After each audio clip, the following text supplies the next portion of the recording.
एक और विषय ले रही हूँ। उस विषय में आप क्योंकि वो ज़्यादातर आता है विषय, तो उसको हम विषय के अनुकूल उद्धृत कर सकते हैं पंक्तियों को। जैसे कि मान लीजिए परिश्रम। परिश्रम आज के समय में बहुत ही महत्वपूर्ण विषय है। परिश्रम का महत्व, परिश्रम की आवश्यकता, विद्यार्थी जीवन और परिश्रम, अनुशासन और परिश्रम, क्योंकि ये सभी चीजें जो हैं वो परिश्रम से जुड़ी हैं। आप समझ लीजिए कि परिश्रम के बिना कोई भी कार्य होना संभव नहीं है।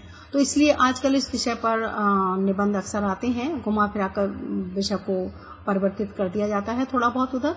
तो आप उसके अनुसार जैसे भी विषय दिया गया हो उसके अनुसार आप इन पंक्तियों को उद्धृत कर सकते हैं। सबसे पहले तो कर्मण्येवाधिकारस्तु मा फलेषु कदाचन, यानी कि मनुष्य का तो कर्म क्या है, कर्म करते। लेकिन सबसे पहली बात, कर्म करना तो हमारा धर्म, तो हमें कर्म तो करना ही है। तो अब कर्मण्येवाधिकारः से आप इन पंक्तियों को उद्धृत कर सकते हैं, क्योंकि हमें फल की चिंता नहीं करनी, ये सोचकर नहीं करना कि हमें इसका फल ये प्राप्त होगा, बल्कि हमें पहले कर्म करना है, फल तो बाद में मिलेगा। तो इसलिए कर्म की तरफ ज्यादा ध्यान देना है। तो आप इन पंक्तियों को उद्धृत कर सकते हैं। और बहुत सुंदर संस्कृत का ही एक छोटा सा श्लोक है, वो ले रही हूँ। तो कहा है, उद्यमेन ही सिद्ध्यन्ते कार्याणि न मनोरथे, न ही प्रविशन्ति मृगस्य सुप्तस्य सिंहस्य मुखे मृगा। कहने का अभिप्राय क्या है कि सोते हुए सिंह के मुख में मृग प्रवेश नहीं करता कि तुम शेर हो, चलो तुम मुझे खा लो, नहीं। उद्यमेन ही सिद्ध्यन्ते कार्याणि न मनोरथे, मन में विचार करने से कार्य की सिद्धि नहीं होती जब तक कि हम उस कार्य के लिए प्रयत्न न करें, परिश्रम न करें, तब तक वो कार्य नहीं होगा। आपने अगर सोच लिया कि हाँ जी मुझे निबंध लिखना है, अब निबंध आपने लिखा ही नहीं, तो सोचने से तो नहीं लिखा जाएगा। उसके लिए क्या करना पड़ेगा, परिश्रम। तो जब परिश्रम करेंगे तब निबंध लिखा जाएगा, अच्छा लिखा जाएगा। जितना परिश्रम करेंगे उतने ही आपको अंक भी मिलेंगे। तो इसलिए हमें छोटे छोटे कोटेशंस जो हैं, छोटे छोटे उदाहरण जो हैं वो याद रखने चाहिए। पता नहीं कौन सा विषय हो और कहाँ पर हम उसका प्रयोग कर सकें, तो आप इसका प्रयोग कर सकते हैं। और बहुत सुंदर बात, मैथिली शरणगुप्त जी, उनकी रचनाएं बहुत सरल होती हैं। कहते हैं, नर हो न निराश करो मन को, कुछ काम करो कुछ काम करो। बहुत सुंदर पढ़ती, इतनी सरल, हम रोज ही बोलते हैं। तो क्या कहते हैं कि नर हो, अरे भाई तुम पशु पक्षी नहीं हो, कीटाणु नहीं हो, क्या हो, नर हो। तो इसलिए आपको निराश नहीं होना है और जो भी परिस्थिति आती है उसका परिश्रम से, ज्ञान से, बुद्धि से उसका सामना करना है। तो नर हो न निराश करो मन को, कुछ काम करो कुछ काम करो। आप ये पंक्तियां भी उद्धृत कर सकते हैं, बहुत सुंदर थी। और कहते क्या है कि मनुष्य हो तो आपने दूसरे का काम की सहायता भी करनी है, अपना काम तो करना ही है। कि क्या कहते हैं कि विचार लो कि मृत्यु हो न मृत्यु से डरो कभी, मरो परंतु यूं मरो कि याद जो करें सभी। हुई न यूं सुमृत्यु जो व्यथा जिए व्यथा मरे, मरा नहीं वही कि जो जिया न आपके लिए।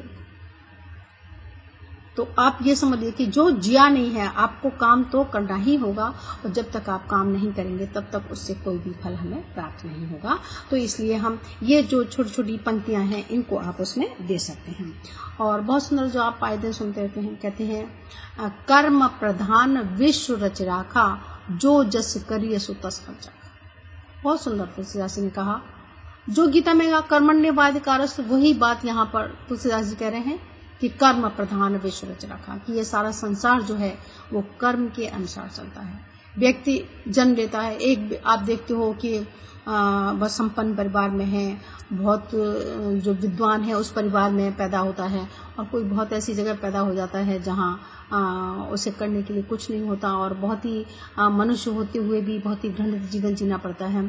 तो क्यों होता है ऐसा, क्योंकि कर्म के अनुसार ही जन्म मिलता है। तो कर्म प्रधान विश्व रच राखा, जो जैसा जन्म कार्य करता है वो वैसे ही है। तो ये जुड़े किससे हैं, परिश्रम से, कर्म से। तो आप परिश्रम पर कोई निबंध है तो आप कर्म से जोड़िए, कर्म से रेफरेंस बनाकर, उसका प्रसंग बना करके उसे इस तरीके से पंक्तियों को उदाहरण आप देंगे तो आपका निबंध बहुत सुंदर बनेगा। कुछ पंक्तियां और ले लेते हैं। बच्चन जी की पंक्तियां हैं, लघु जीवन लेकर आए हैं, प्याले टूटा ही करते हैं, फिर भी मधु है मधु के प्याले हैं। यानी कहने का अभिप्राय क्या है कि लघु जीवन लेकर आए हैं। हम लोग इस संसार में नहीं मालूम कितना हमारी उम्र है, और तो हमें तो कर्म करना ही है। लघु जीवन थोड़ा हमारा जीवन है और उसी में हमने कर्म करना है। एक बहुत सुंदर पंक्तियां मुझे याद आ रही हैं। कहते हैं कि जब तक मनुष्य काम नहीं करेगा तब तक वो सफल कैसे होगा। भाई सफलता कब मिलेगी? जब कर्म करोगे। तो टकराएगा नहीं आज उद्दत लहरों से कौन ज्वार कहते हैं, ज्वार भाटा जो लहरें उठती हैं उसको, तो कौन ज्वार पर तुझे पार तक पहुंचाएगा। जब तक आप लहरों से नहीं टकराएंगे तब तक आपको पार कौन लगाएगा। तो आपको टकराना पड़ेगा तब आप पार लगेंगे। तो आप कुछ ये ऐसी पंक्तियां हैं जिनका आप उदाहरण लेकर, जिनका आप सहारा लेकर आप अपने निबंध को बहुत सुंदर बना सकते हैं। तो उसके लिए थोड़ा सा प्रयत्न करें, थोड़ी सी इन पंक्तियों को याद